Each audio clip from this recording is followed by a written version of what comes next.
vortex attack.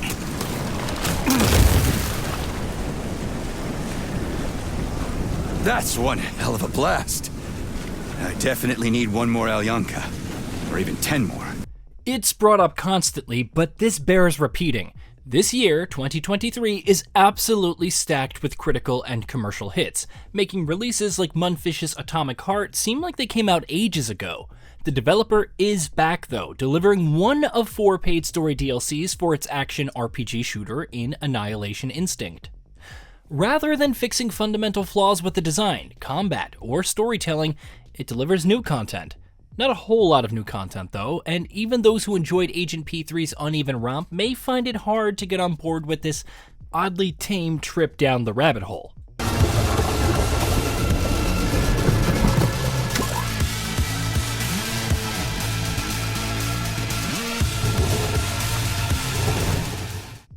Annihilation Instinct picks up after the so-called good ending of the base game. P3 wakes up in the Mendeleev Complex, which is cut off from the Collective due to its AI NORA malfunctioning.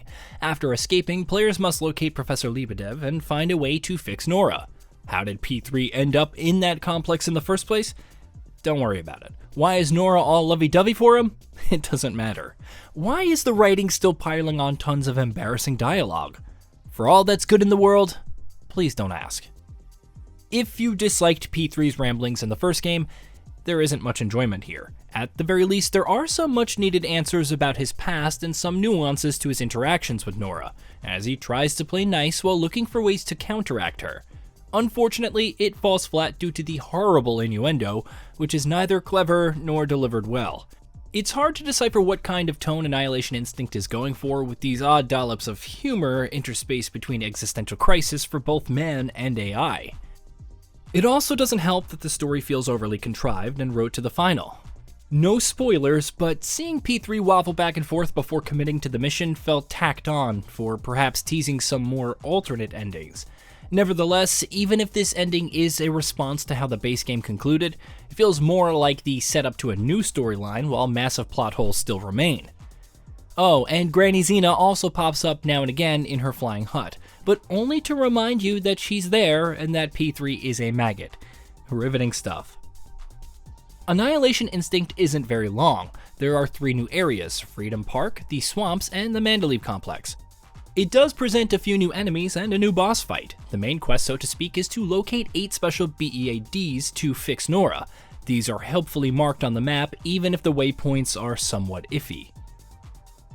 It's a fetch quest, sure, and the only real one in the DLC, but there are some interesting steps, like separating some electromagnetically charged BEADs by tossing them into different chambers and shutting the doors.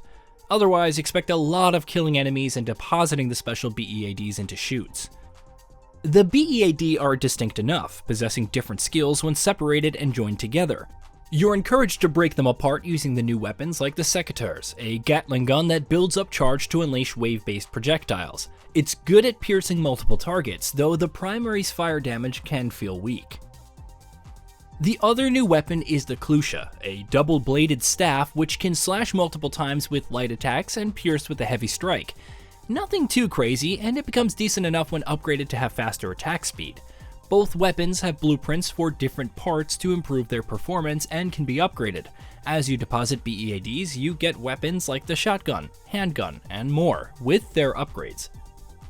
In terms of abilities, there isn't too much here. The only new one is Technostasis, which slows everything around you, and you making it more of a reactionary tool when swarmed by enemies. You still have abilities like Shock and Polymeric Shield along with their upgrades, and they do the job even if there's nothing that feels drastically different.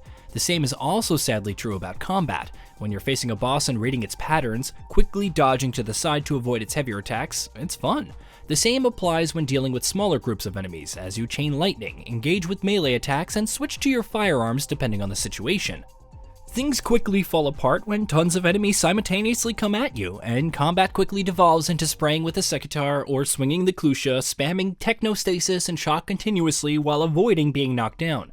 The strategic dismemberment isn't too deeply explored, and the lack of many fresh combat scenarios or stakes doesn't really help the combat either. However, I did enjoy the boss fight, even when it was reused in the finale since there were enough deviations to help it stand out. There's also a talking goose, which randomly attacks you and then leaves. Yeah, a goose. Its existence is explained in some terminal, probably, but after the first few attacks it felt more like a throwaway gimmick than anything else. The difficulty at the start feels somewhat absurd, even in normal mode, when a single enemy is capable of taking all of your health without breaking a sweat. Things improve when you get a new polymer glove with some abilities and weapons, but enemies can still feel a bit too tanky at times. Despite the Annihilation Instincts issue, the art design and music continues to impress.